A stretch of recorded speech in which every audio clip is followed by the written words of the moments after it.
Hey, folks, today is Wednesday, October 17th, 2018. This is Roland Martin Unfiltered, broadcasting live from Memphis, site of the 27th Annual Freedom Awards, sponsored by the National Civil Rights Museum. Over the next hour, we'll be talking with a number of the honorees here, including Reverend Jesse Jackson Sr., who is being honored here. There's also going to be a special tribute to the Queen of Soul, Aretha Franklin. Several of her grandchildren will also be here. We'll also talk with leaders here in Memphis. Of course, all the focus in Memphis this year has been on the 50th anniversary of the assassination of Reverend Dr. Martin Luther King Jr. And so also we'll be hearing from Bill Lucy, one of the great labor leaders who was involved with the sanitation workers strike in 1968, which was the reason Dr. King came here to Memphis. We've got a fascinating hour. You want to sit right there and hold tight. Roland Martin Unfiltered. It's time to bring the funk. Let's go. He's got it. Whatever the miss, he's on it. Whatever it is, he's got the scoop, the fact, the find. And when it breaks, he's right on time and it's rolling. Best believe he's knowing. Putting it down from sports to news to politics. With entertainment just for kicks, he's rolling. It's on go, roll, y'all. It's Roland Martin, yeah. Rolling with Roland now. He's funky, he's fresh, he's real, the best, you know he's Roland Martin now.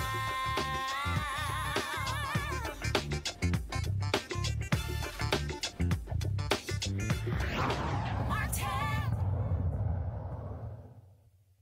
All right, folks, Roland Martin here. I am broadcasting you live from Memphis, of course, at the National Civil Rights Museum, having their 27th Annual Freedom Awards taking place right here at the Halloran Center for Performing Arts and Education. And so let me just show you what's going on here. Folks are assembling here. And so if you look all over here, you're seeing folks sitting out here on the couches. You've got music that's going on as well. You got a DJ, of course. This is the red carpet that's taking place here. Folks are going to be walking down this carpet for the next hour or so. And so we're going to be talking to many of the attendees who are here. Among the honorees this year, Reverend Jesse Jackson Sr., of course, who was here 50 years ago when Reverend Dr. Martin Luther King Jr. was assassinated here in Memphis. And also Vice President Joe Biden, also one of the honorees. We were here earlier this year in Memphis for all of the events surrounding the assassination of Dr. King. We live streamed, of course, for a 3.5-day period. And so one of the things that you'll see here, and again, so let's take the camera right over here. But one of the things that you'll see here, you'll see all over. You'll see the I Am a Man signs here and also Justice for All. the I Am a Man, of course, those were the signs that the sanitation workers wore during that strike in 1968. So you see it, of course, the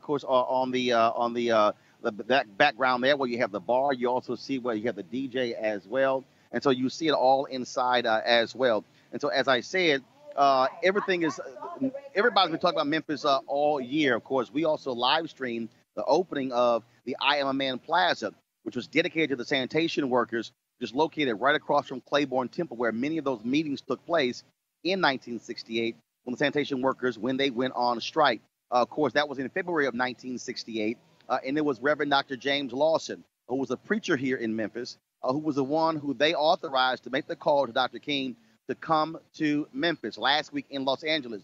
I had a sit-down conversation with Reverend Dr. James Lawson. I can't wait to show you that conversation. And so we've spent this year talking to any number of leaders all across the organization, all across people who were familiar with Dr. King, who were associates of Dr. King as well. And so we had a great time talking with them, really getting an understanding, really, of course, of what that pier was about, what the movement was about. And so that was one of the things that, again, we were in terms of talking with them. And so one of the folks who we talked with, Bill Lucy, of course, a major labor leader who came here from Michigan. We sat down with him as well. We're going to have some of that interview with him a little bit later. And so in just a second, I'm going to be talking, of course, with Terry Freeman. She, of course, is the president of the National Civil Rights Museum. And a lot of people assume that this museum is really about Memphis. But in fact, of course, it is a national museum located not far from here, the site formerly known as Luray Motel, where Dr. King was assassinated, again, on April 4th, 1968. And so what is happening here, of course, every year they have these Freedom Awards that take place here. People come from all over the country. And so folks are lined up there. And so one of the things that is also, I think, is important, the role that Memphis played, because too often what people do is, when they are having these discussions about Dr. King's assassination, they spend so much time talking about what took place. Of course, his speech at Mason Temple on April 3rd, 1968, and of course, the assassination on April 4th. Folks forget why he was here, and that is those sanitation workers, those black men, about 1,100 black men who went on the strike, demanding respect, demanding dignity from officials from the city of Memphis. And so that's why you see the I Am a Man signs all over here. And in fact, there are some of those workers who are still on the workforce, who are still working for the sanitation department 50 years later. And so we had a great time talking with some of them when we were here in March. So we're looking forward to that. And so, in just 1 second, so when Terry comes down, of course, first of all, you got somebody who's walking up here. See, to his part of the problem when you're on red carpet, see folks just walk up on you like whatever. Of course, so you got Pam Alexander here, of course, with Ford Cares. And so, Pam, you also on the board of the National Civil Rights Museum. And we are a major donor at Ford Motor Company of the museum. And so this, of course, 27th year, they're having this, and obviously one of the honorees, Reverend Doctor, excuse me, not Reverend Doctor. We just call him Reverend. We just call him Reverend, Reverend Jesse Jackson Sr. Yeah, absolutely. You know, we partner with Rainbow Push, and he has done so much for civil rights. It is just great to see him here back in Memphis and getting this honor from the museum. It's tremendous, and the reaction today from the kids this morning at the student lecture. We don't realize what a global superstar he is here in this country. You know, there were people at the museum who were just waiting outside saying, I heard he's in there. I heard he's in there. You know, so just globally, he is really recognized for everything he's done. It's good to see you too, Roland. Absolutely. You're always at our events. Well, always. Got to do that. And for the folks, what Pam was talking about, of course, the awards is happening tonight. But earlier today, they had a student symposium taking place, and there were any number of students. I was actually on the Civil Rights Museum. I was on their Twitter feed. You can go to the Instagram feed. You'll see some of the video as well. Of course, and when we talk about that, why is it important to? Sure, you have the awards here, but to link, frankly, old and new. You know, it is important. And one of the questions that one of the kids asked was, how do you define activism? And he said, you already have the right to vote. So voting is not activism, it's your responsibility. I'm paraphrasing here. But he said, but fighting for other people's right to vote is activism. You have to be fighting for something that someone needs or someone doesn't have. You know, and it was interesting because that's the link, right? Because this generation has read about Reverend Jackson, they've heard about Reverend Jackson, but to actually be hearing from him, what does it mean to be an activist to someone my age? That's why you got to bring those two together, or else we don't carry on. All right. Well, we certainly appreciate it. Thanks so much. All right. See you. Okay. All right, then. And so, again, folks, if you actually go to the National Civil Rights Museum, you go to their Twitter feed, if you actually go to their Instagram page as well, you can actually see some of those videos of the student forum as well. Also, if you look at the, use the hashtag 27th Freedom Award, so you can use that as well. And so, it's one great to be here to actually see so many of our officials here and to talk to them, because one of the things that is also critically important, that it is also to give our greats their flowers while they are here. As I said, Aretha Franklin is going to be honored here. Kirk Whalum, of course, who is from Memphis. Kirk was going to be a part of that tribute as well. I saw him just a few moments ago. We'll be chatting with him in just a bit. And so right now we're going to go to a break. And then when we come back, we'll chat with more folks here on the red carpet from the 27th Annual Freedom Awards of the National Civil Rights Museum. This is Roland Martin Unfiltered, live from Memphis.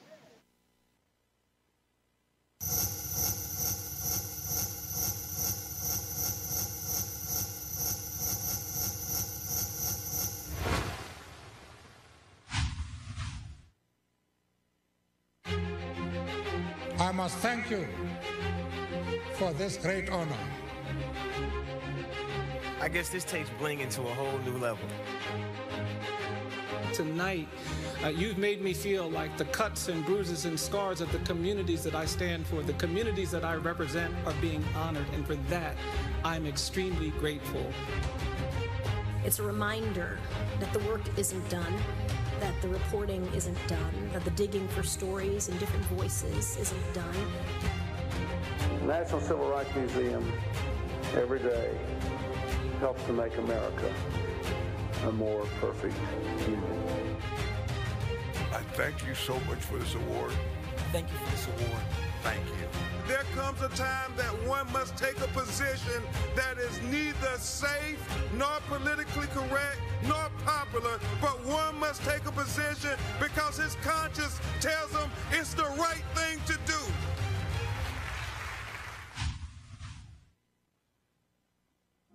It's easy to see that this photo belongs in a museum, preserved from the past.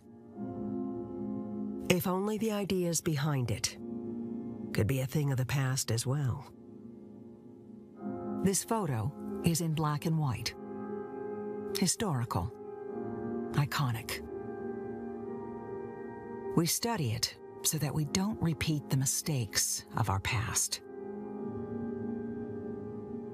The signs that divided us long ago have only changed their words, not their meaning. The struggles that started long before us continue today.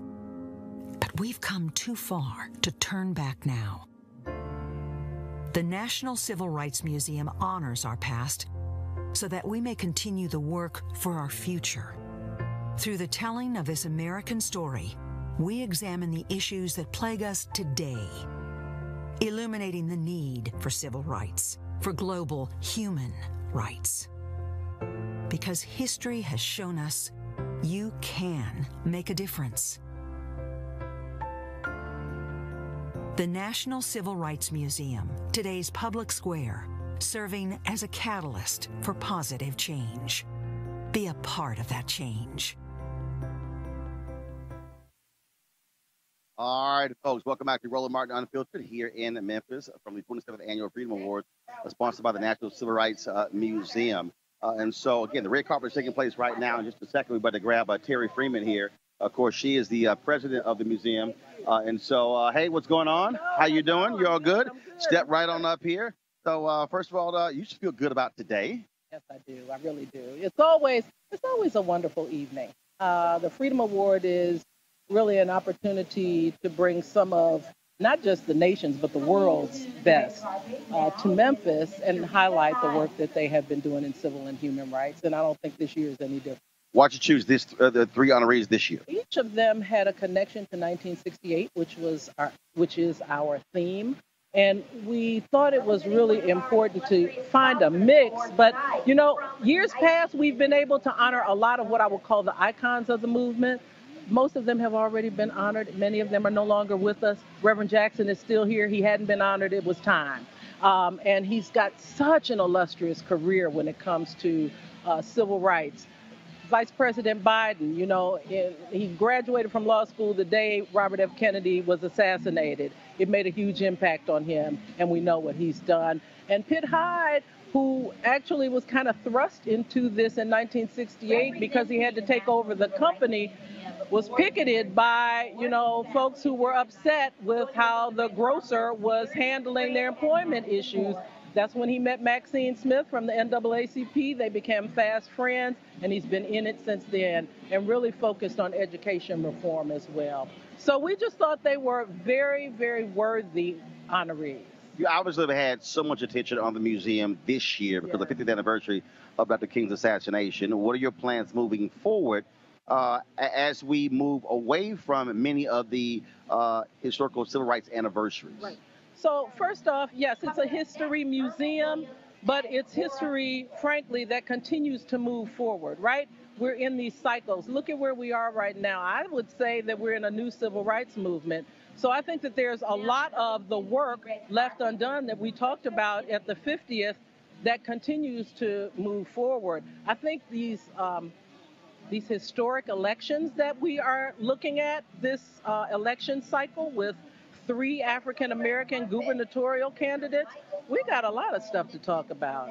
And so as we move forward, I expect that the museum is going to kind of try to bring this fast forward to 2018, what's going on now and what we need to be doing in the future.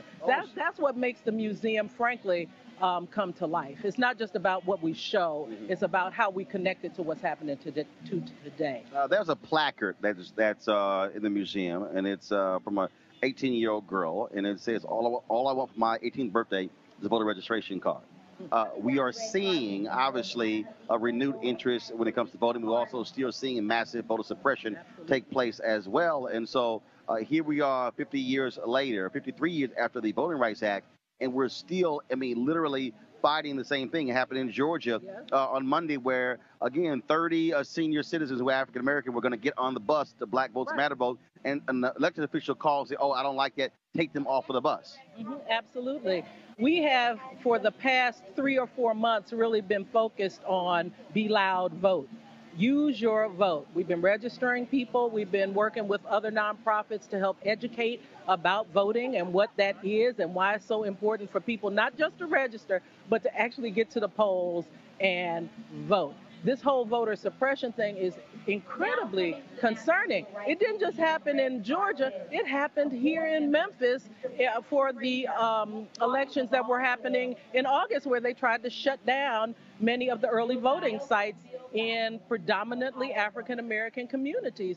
And the NAACP came together and said, this is not going to stand, and went to court and won. So we know that these things are continuing, and they're going to continue. This is 2018, 2020, we're going to have some of the same issues. So we have to really stay on top of it. All right, we really appreciate it. Thank you so very much. All right, good seeing you. Likewise, thanks so much. I appreciate it.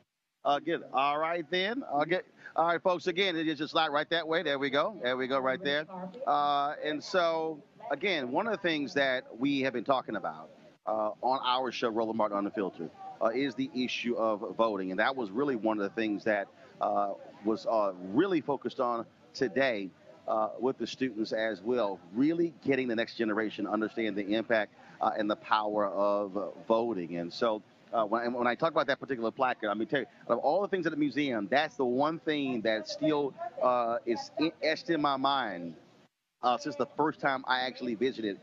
Because when you see that, all I want for my 18th birthday is a voter registration card. I mean, that is a powerful, powerful statement that's made. Again, we got more folks who are coming down here as well, including grandchildren of Aretha Franklin. They are here. There's going to be a tribute to the Queen of Soul tonight. I was listening to the sound check. It is going to be an amazing sound check. And also, so let me let all the folks know who are watching. And so the tribute here, this actually event is not going to be, it's not broadcast or live stream, but they're going to provide it to us. So this weekend, Roland Martin Unfiltered, on all of our channels, Periscope, YouTube, and Facebook, we will stream this entire award ceremony. So you will see all of that. And so we're looking forward to that. And so we appreciate the National Civil Rights Museum inviting us here to, one, broadcast the show live from the red carpet. No other national media outlet is here. No other black website, no other black media company is out here doing this. And so they understand the importance of our platform, and we surely appreciate in terms of what they were able to do. And so here you got Gwendolyn, of course, who's a longtime publicist for Aretha Franklin. So come on over. How you doing? You all good? Step right on up. Just step right here. All right, so, oh, yeah. Get all right. How you doing? Step right on up. How's it going? All right, so for all the folks that are watching, we're going to start on this side. Tell everybody your name. Jordan Franklin. I'm Aretha's grandson. Hi, I'm Victory Franklin, granddaughter. Kel Franklin, son. All right, then. And so, obviously, so tonight, there's going to be a tribute to the Queen of Soul. And just your thoughts about, again, just the continuing outpouring of love and affection for mom, for grandmother. Who wants to talk first? It's just been very inspiring. It's been a crazy couple months, so it's definitely therapeutic to see all the love, all the texts, all the posts. And, definitely appreciative to be in a city like this and celebrating such an amazing woman. Just like you said, inspiring and motivational to just keep pushing whenever things get tough. So I appreciate it so much. Just grateful for all the love and all the support and the outpouring from the people all around the world. And one of the things that we've also been hearing from people, because for so many people, they knew about music, but now people really, I think, understand and appreciate the activism of the Queen in her commitment to black people. Next to the red carpet. Anybody who knew her knew that she stood for black people proud, and I appreciate that, and I just love how much she advocated for our people, for black women, with her platform. So yeah, I think I spoke on it a little bit earlier, but I think what she did, especially in the time that she did it for black people and for women, I think is extremely admirable. And something about my grandma is she never talked about what she was doing. She was more about her action. And so a lot of people don't know about the things she stood up for and the social injustice she stood up for. But that's what we're here for, to let that be brought to light. And obviously, again, when you talk about that level of activism, when you see folks today, getting involved. I mean, whether it's Aretha Franklin, whether it's Ruby Dee, whether it's Ossie Davis, Harry Belafonte. I mean, there's a long line of African Americans who understood that they were more than just entertainers. And so when you hear Laura Ingraham say to LeBron James, just shut up and dribble, and he says, no, I'm not going to do that. I mean, this is a long history of black folks saying we will use our art to also speak to our issues. Correct. I think that should be an ongoing process. We have to stand up for ourselves. We have to show that we will be respected at all times and that we will not just shut up and dribble. We have something to offer, and it's to be respected.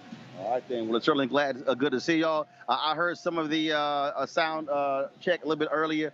It's going to be an amazing tribute, and so we're looking forward to it. So thank you so very much. Thank you. All right, thanks a lot. All right, then. So again, folks, the son as well as the grandson and granddaughter of the late Queen of Soul, Aretha Franklin. So we're looking forward to that tribute. Trust me, it is going to be an amazing tribute. Also, again, as I said earlier, Kirk Whalum is one of the folks. Of course, he is from Memphis.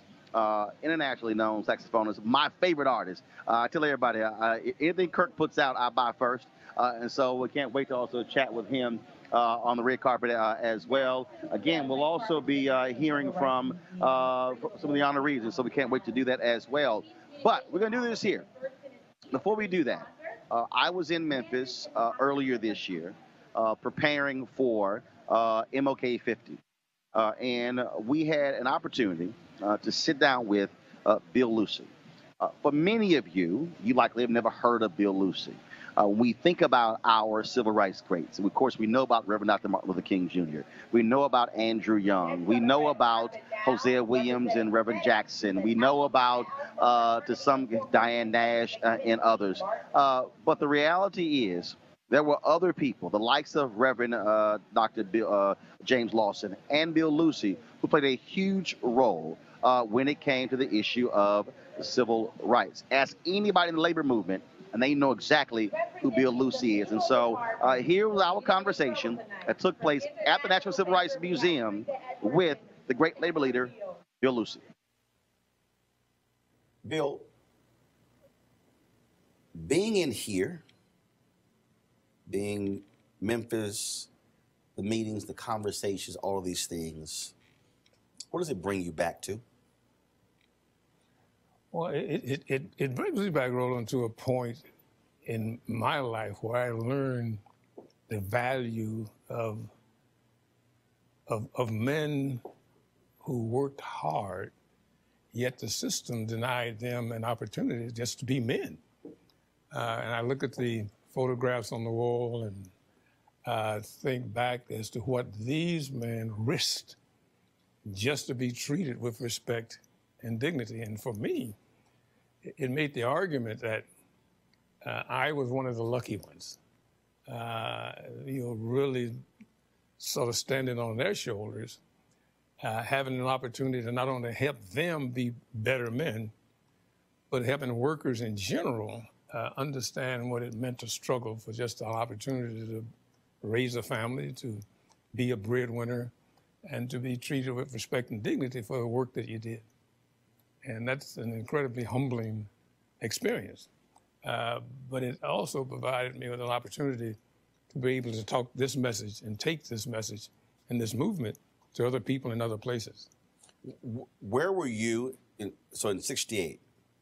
Were you based here? Were you working elsewhere? How did you come to play a role in the sanitation workers' strike and what was happening in Memphis? I was assigned here from Detroit, Michigan, the day of the strike. I arrived here the night of the 11th and was on the line with the men as they decided not to go to work the morning of the 12th.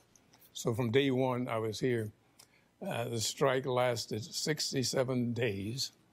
I had the highest parking bill for short-term parking in the history of the organization. I parked at the Detroit airport short-term because it looked like it was only be 2 or 3 days.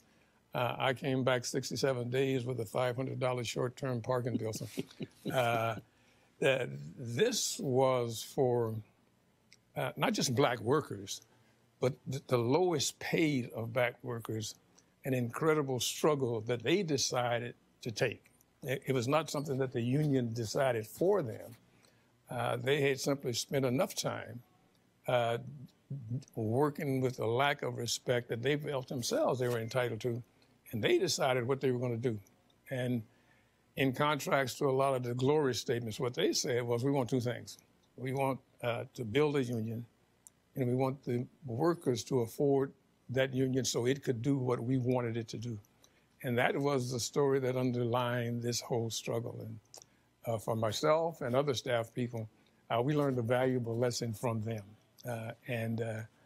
I cherish the time I had to work with these men and respect them as men, which was a part of their struggle.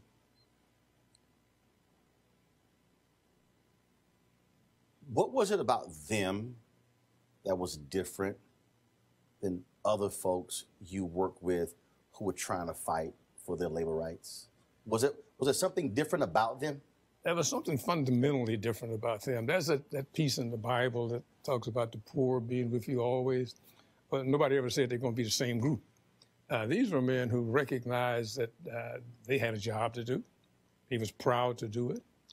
They had families to raise. They were committed to raising their families with all of the difficulties that they experienced. They simply wanted to be treated as men and respected for what they did. There's an incredible religious community. Men committed to showing up every morning, working very hard, irritated by the fact that they couldn't get a simple problem solved. We weren't talking about 50 cents more an hour or $5 more. We were just simply talking about the issues that generated disrespect in them as they worked. And they felt that the organization they were trying to form would really give them help in addressing some of these issues. I mean, they didn't think it guaranteed victory, but they thought that it gave them a voice in those decisions that affected their work life. And ultimately, I guess, their social life also. Where did the I Am a Man come from? Well, we were about 3 to 4 weeks into the strike. This was not an economic strike. This was a strike about respect and about being treated with dignity. And because when I talked to someone, they said they couldn't take bathroom breaks. They couldn't take. It was several things they talked about. They had nothing. That wasn't about money. No, they couldn't wash up. At the end of the day, they had to go home just like they had worked all day.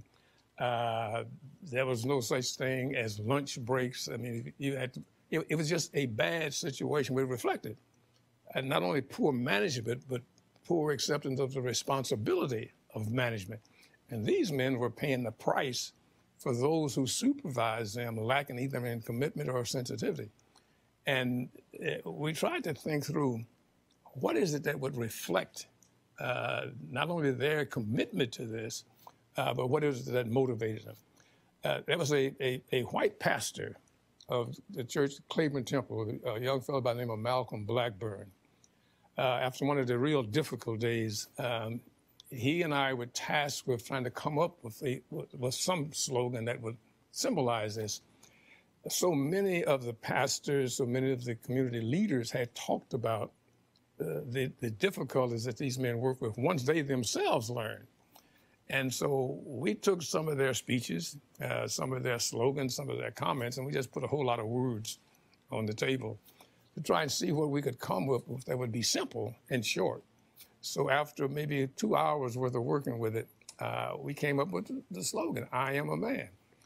And it sort of reflected what we thought their commitment to this struggle was. They simply wanted to be treated as men.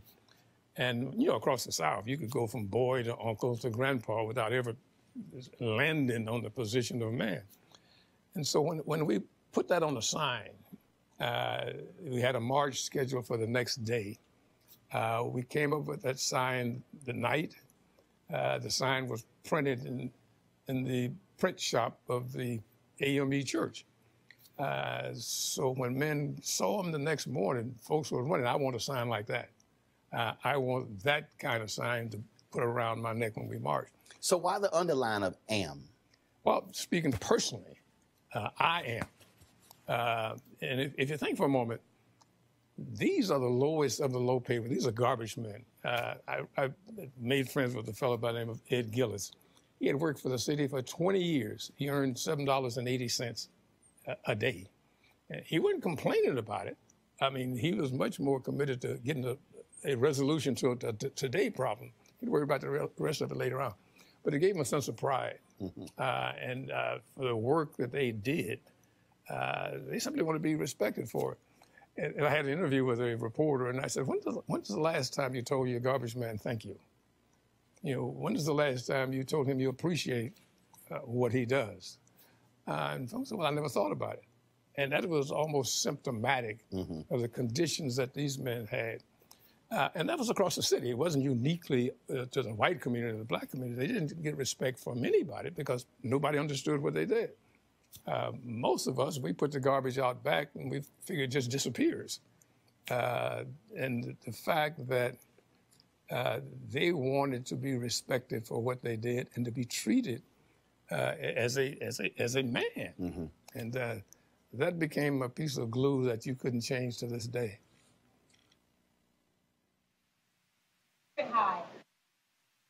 All right, folks, welcome back to the red carpet, the 27th Annual Freedom Awards put on by the National Civil Rights Museum. So let's check this out. So let's say you are here and you're taking photos or things along those lines, but then you want to be able to print your photos. So what you can do is you can utilize one of our sponsors, freeprints.com. They are one of the top photo services, bar none, more than 100,000 five-star ratings. You can download their app from Google Play or even from the iTunes Store as well. And again, for a very nominal fee, you can get 1,000 prints of 4x6s. And so again, a lot of people still want to use actual photos, and because as opposed to just always being able to email somebody or text it to them. And so what you do is download the app, freeprints.com. Download their app.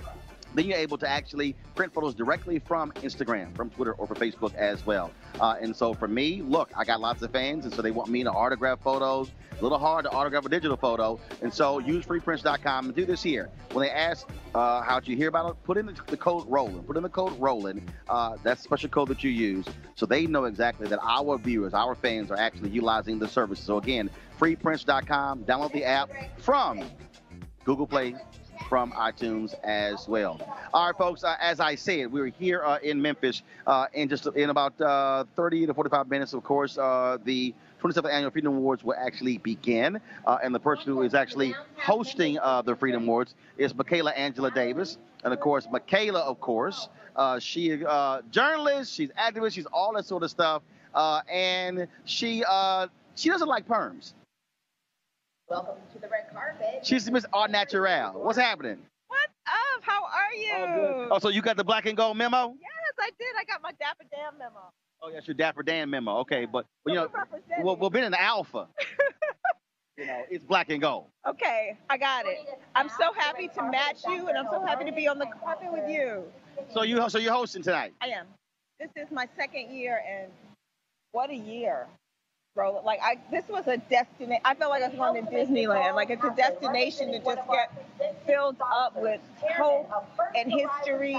And Memphis is like the heart of America, you know. And I feel like if we can get things right here, then we can get things right in America. And I was struck last year when I came here, understanding where Memphis sits in the country. It's Tennessee, Arkansas, Mississippi. Like, this is where poor white folks, poor black folks come together.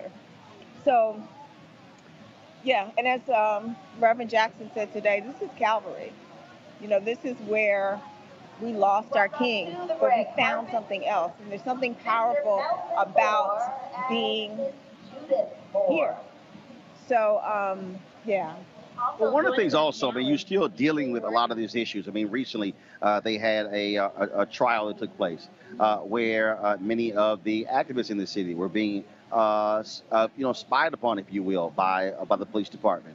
You still have folks who are demanding equity and equality when it comes to contracts.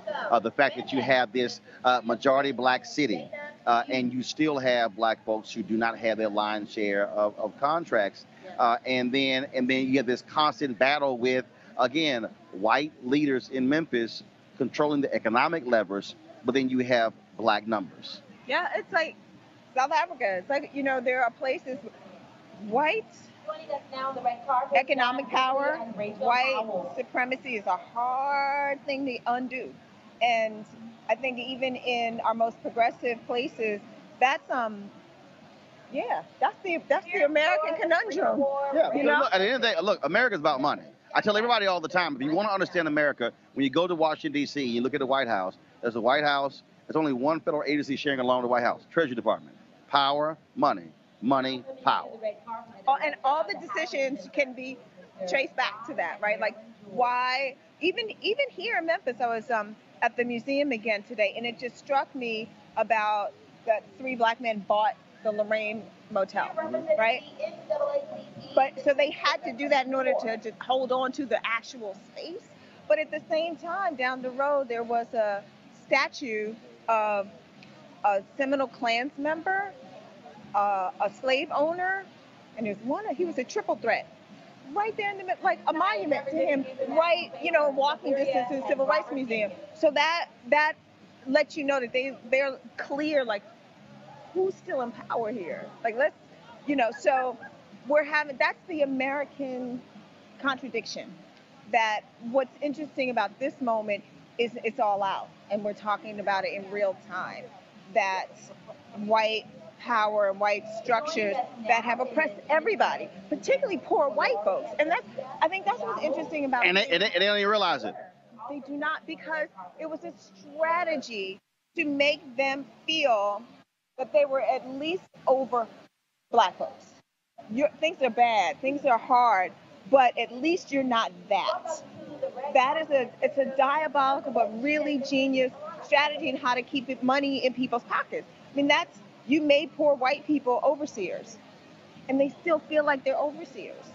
But then when you move past them, meaning all the way to the White House, there's a lot of resentment, a lot of, we're going to hold on to at least this. So it's a reckoning moment. I'm hopeful. I'm hopeful because the day started with some young people that are about it, doing work, working around folks, not really so interested in deconstructing the system, but creating new ones. So I'm filled with hope. But you know, I haven't turned on the news today. I haven't You looked like at something's happening today. I know. I haven't looked at my social media feed. I don't know what's going on. I just wanted to be in this moment. So, yeah. Last question for you. We, of course, have a midterm elections coming up. And it was very interesting in this state when Taylor Swift came out and said that she was supporting the Democratic nominee for United States Senate. And folks lost their mind because they thought, oh, she was appealing to white conservatives. Then, of course, you have the number of African Americans who are not asking for permission, who are mobilizing and organizing, young men, young women, and they are making it clear because a lot of them, 1829, set out in 2016, and I think folks realize because they got caught up in two evils, Clinton, Trump, they're the same. Now all of a sudden they went, you know what? Now we realize that was dumb. That was dumb, and it wasn't the lesser of two evils. It was crazy. It was one crazy and one. It was not, and that narrative that was the lesser of two evils was also a diabolical strategy. It was not equal. It was never even close. And they'd rather hold on to some kind of ideal than know that this. I mean, I don't think any of us knew how much of a hot mess it was going to be. We didn't know we were going to have children in cages. We didn't know that we were going to have kissing up to Putin. Like, we had no imagination for how messed up it was going to be. But I'm hoping that just as messed up as it is, it will get us more fired up. And I think for young people, women and women of color, they just running. We just gonna run. Well, look, we ain't got no choice. We do not. But we've always done that, Roland. We've always gotten up and strategized and figured it out. But I hope this time they figure out that you need to give, and particularly Black women need to lead. And here's why. Because we hold the intersections of complexity of race and gender and economics. So it's just more efficient to have more of us leading because we have a more well-rounded idea of how things work. And so if we want to get somewhere faster, just put more Black women in place. Simple. It's efficient. I just like. It's efficient. It is efficient. We really are. We hold the complexities of America. In our stories, we hold our families together. We hold our communities together. We hold our men down. We understand we're going to bring everybody to the table. We bring others with us in a much more natural way. We have to remind brothers, bring some people along because they're still operating in a patriarchal way. You know, from male privilege, we just make more space easier, faster. I'm not saying that brothers don't do it. I'm just saying we don't have that much time to waste. So just get more of us, just a little more equal. All right. Looking forward to it. All right. And what's our calling next year? What are we gonna do? Huh? What's our calling next year? Well, I'll still be an alpha. Okay. You know, I might have the gold shoes next year, though. Okay. All right. Instead of the gold socks. Oh, see that? Yeah. I got the gold socks. All right, well, Next year be the gold shoes. Look at that. Look at that. I see. See, they say Black people can't work together. We can work together when it comes to fashion. You ain't got no sense, girl. I see you inside. I do. I appreciate you. I appreciate it all. All right. Let's have a good night. I appreciate it. Again, folks, Michaela Angela Davis, she's going to be actually hosting. She'll be hosting the 27th Annual Freedom Awards here, put on by, of course, the National Civil Rights Museum. And so the deal, again, folks, so we're here on the red carpet. So as you see, so I showed this earlier, so y'all just tune in. So turn the cameras this way. And so what you see what's happening. So normally what happens is when you go to these events, they have folks who are all on the inside. But what you got here now, so let's have a different shot here. So you see, folks are actually gathered out here. You got like this party plaza out here. So they've got food over there. They've got drink. You got the DJ going over there. And you see, of course, Justice for All signs with the backdrop right there as well. Of course, you know, I'm a little bit upset because I'm over here on the red carpet and I'm smelling these Memphis ribs over there. So I had to go tell people, it's like, look, y'all set a plate aside for it, bro, because I got to do a little work. So that's one of the things that we actually said. And so Again, that's what's going on here. And so, as I said, so what's happening is, so if you see, folks are lined up here, all the way down. Keep going all the way down. So you see, folks are lined up, and then who are coming all down here. We're waiting to chat with Reverend Jesse Jackson Sr., of course. He earlier today, he was speaking to a group of students. He is one of the honorees here as well, along with Vice President Joe Biden. But right now, we're going to take a break, and we'll be back right here at Live from Memphis, from the site of the 27th Annual Freedom Awards for the National Civil Rights Museum. You're watching Roland Martin Unfiltered. Back in a moment.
It was the 31st of August in 1962 that 18 of us traveled 26 miles to try to register to become first-class citizens.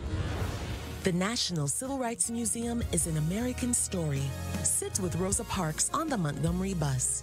Join the movement at the multi-touch, multi-user smart table. See where Dr. King spent his final hours. The National Civil Rights Museum.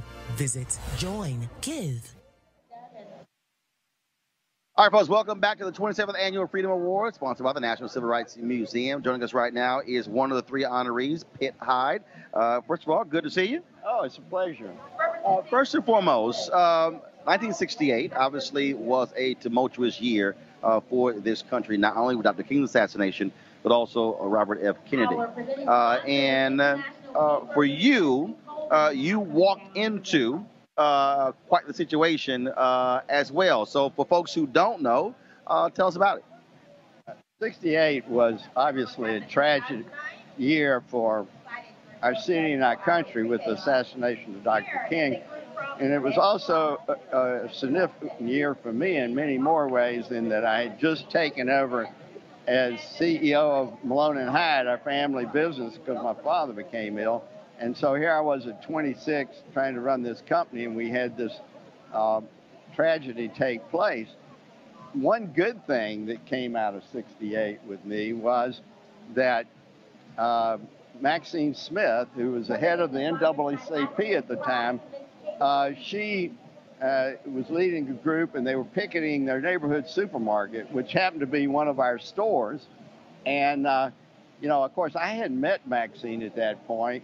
All I knew about her is what I read in the press, and they painted her as a real radical. And so I approached this meeting with great trepidation. And to my pleasant surprise, in walked this charming, brilliant lady. In a few minutes, we worked out our differences, and then we became lifetime friends. And we worked on so many projects in this community over all those years together. So at least one good thing came out of that was the beginning of friendship like that. And that's what really got me involved in the civil rights movement, was my association with Maxine and our friendship. Growing up here, you said you took over the family business at 26. Did you feel and understand the tensions, and also that these two different worlds existed, that your world as a 26-year-old white man was totally different than the world of a 26-year-old black man in Memphis? That's true. And yes, I was totally involved in the whole thing because of the protests and all that. I got to know every leader of every cause in the whole region, which was really opened my eyes to a lot of issues. And it made me more dedicated and commitment to try to improve the lot of everyone in Memphis, and to get involved in the civil rights and the key issues that affect not only racial division, but also the level of poverty and economic differentiation in our community. Last question. What must Memphis do in 2018 moving forward to make this a better city for its black residents, whether it's economic, whether it's education? What do you think needs to be done now? I still believe Barbara and I and the foundation have been working on K through 12 education reform for 25 years. And it's been a long, slow progress, but we have made dramatic strides. We still have a long way to go.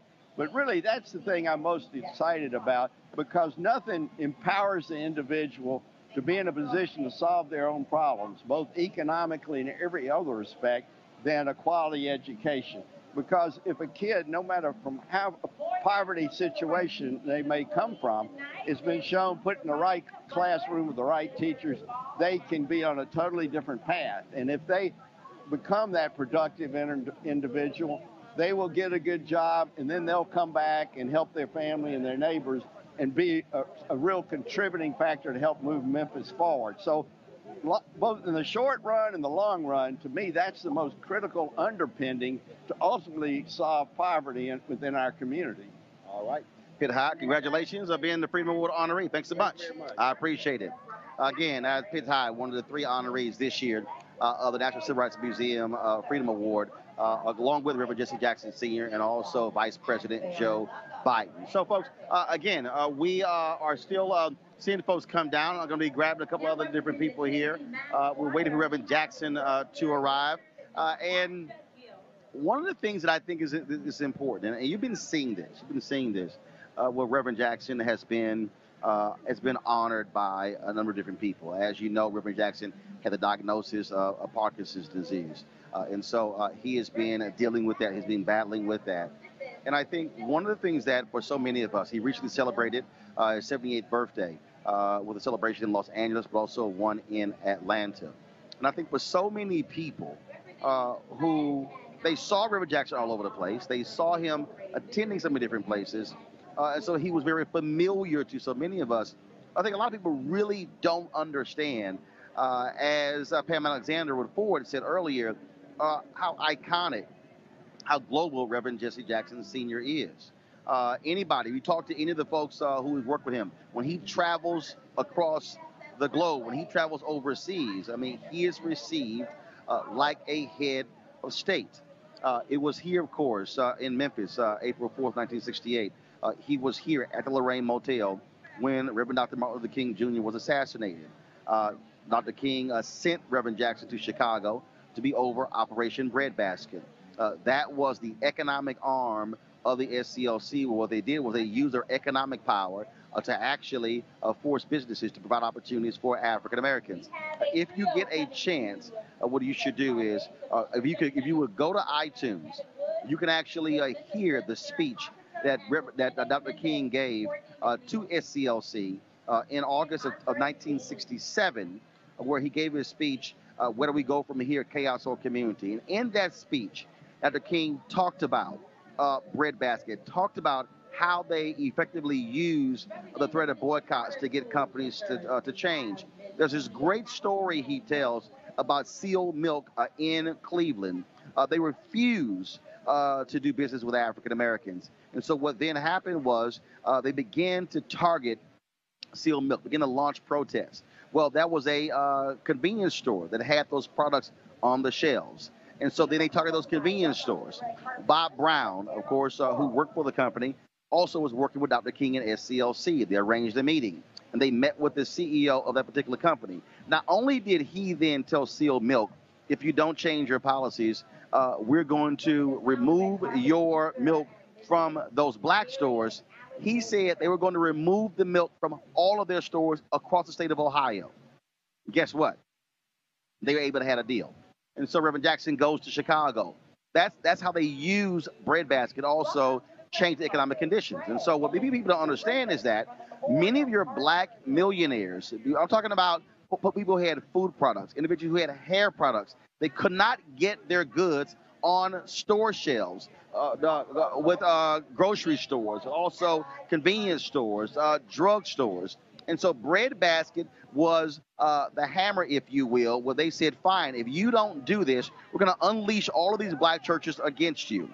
That's what Reverend Jackson did. Dr. King gave him those marching orders. And so what that did was it created literally multiple millionaires, black millionaires in Chicago, in New York, in Los Angeles, in the cities all across the South, because Dr. King understood the power of the pulpit and utilizing the churches. And so there's a great book on the history of Rainbow Push. I don't have it with the name with me right now. I'll have it for you. I'll tweet it out. But it's an unbelievable book that I think really need to understand. I think for a lot of us, we really don't understand Reverend Jackson's importance in the number of individuals, the number of families, the number of businesses that have been able to grow and thrive as a result of using that pressure being placed on so many of these companies. And so the fact of the matter is, he is still doing it. What many people also may not realize, when he was targeting Silicon Valley for 18 months, I had him on my syndicated radio show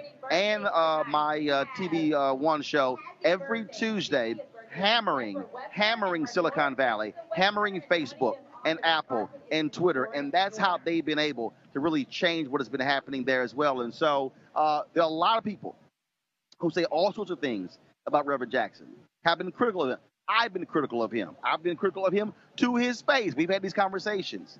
But I can tell you this, in my lifetime, and I'll be 50 years old on November 14th, there's been no African American. Let me repeat that. No African American who has been as important to the success of black people in America than Reverend Jesse Louis Jackson Sr. I don't care who you put up. The record is clear. And so we certainly appreciate, of course, National Civil Rights Museum honoring Reverend Jackson here as well. Folks, we'll go to a break right now. We come back, more from the red carpet here in Memphis, the 27th Annual Freedom Awards. You're watching Roland Martin Unfiltered. It's easy to see that this photo belongs in a museum. If only the ideas behind it could be a thing of the past as well. The signs that divided us long ago have only changed their words, not their meaning. But we've come too far to turn back now. The National Civil Rights Museum honors our past, serving as a catalyst for positive change. Be a part of that change. It was the 31st of August in 1962 that 18 of us traveled 26 miles to try to register to become first-class citizens. The National Civil Rights Museum is an American story. Sit with Rosa Parks on the Montgomery bus. Join the movement at the multi-touch, multi-user smart table. See where Dr. King spent his final hours. The National Civil Rights Museum. Visit, join, give. Got it. All right, folks, welcome back. Welcome back to the red carpet here in Memphis, the National Civil Rights Museum. And so we're about to end this, about to shut this down, and then we're actually going to go inside for the program. And so here's what's also going to be happening. We're not going to be live streaming the program. I'm going to be doing backstage interviews with all the different honorees and catching them backstage. And then also this weekend on Roland Martin Unfiltered, on all of our channels, we're going to be live streaming all of this entire program. And so we're looking forward to that because, and here's why we're doing this. First of all, let me say this here. I appreciate Terry Freeman and Faith Morris with the museum asking me to be here, asking us to be able to present this. One of the reasons why we are doing this show, one of the reasons why we launched Roland Martin Unfiltered, is because events like this don't get covered by national media. Events like this, no one pays attention to. They happen all across the country. There are people who are doing amazing things, who are doing great things that no one hears about. And then this is important because, and this is critical, when you look at what's happening in media, especially on black media, especially black television networks, look at what's happening with black websites. We're so locked and loaded on entertainment, on reality shows, that too many of our people are not being fed information, not being fed historical information as well. And so by us being here, we're providing a window into another world, frankly, for African Americans. And so this weekend, we're going to take this, we're going to actually be able to edit it, and then this weekend we're going to stream Saturday and Sunday the 27th Annual Freedom Awards. And so we certainly appreciate that. Also, some of the interviews we'll be doing here as well. And so I want you to stay tuned for that. Now, tomorrow, folks, you don't want to miss this here. Tomorrow, I'll be leaving Memphis tomorrow morning very early, and I'll be in Los Angeles 1 hour. Great debate, sitting down with Jason Whitlock of Fox Sports. Jason has ticked off a whole lot of black people with his thoughts on a variety of issues. Well, I'll be talking to him tomorrow, just the two of us, one-on-one, asking him the questions you have been wanting answers to. And we'll also be broadcasting live from L.A. on Friday as well. I'll be there for a Taste of Soul. Some 350,000 African Americans, they are going to be at Taste of Soul in L.A. And so we're looking forward to being able to share all of that with you. And again, that's why this show matters. And so, again, I'm about to leave this here, but to run inside to get to work. I want to thank all of you for watching as well. Don't forget, folks, to support Roland Martin Unfiltered. Your donations, joining our fan club, make this possible. We want you to go to RolandMartinUnfiltered.com to please sign up to join our fan club. Our goal is to get 20,000 people over the course of a year to donate at least $50 each. And the reality is we are at about 800 or so, and so we want to actually get to 1,000 and then begin to build upon that for the folks who are joining our fan club. And so go to RolandMartinUnfiltered.com.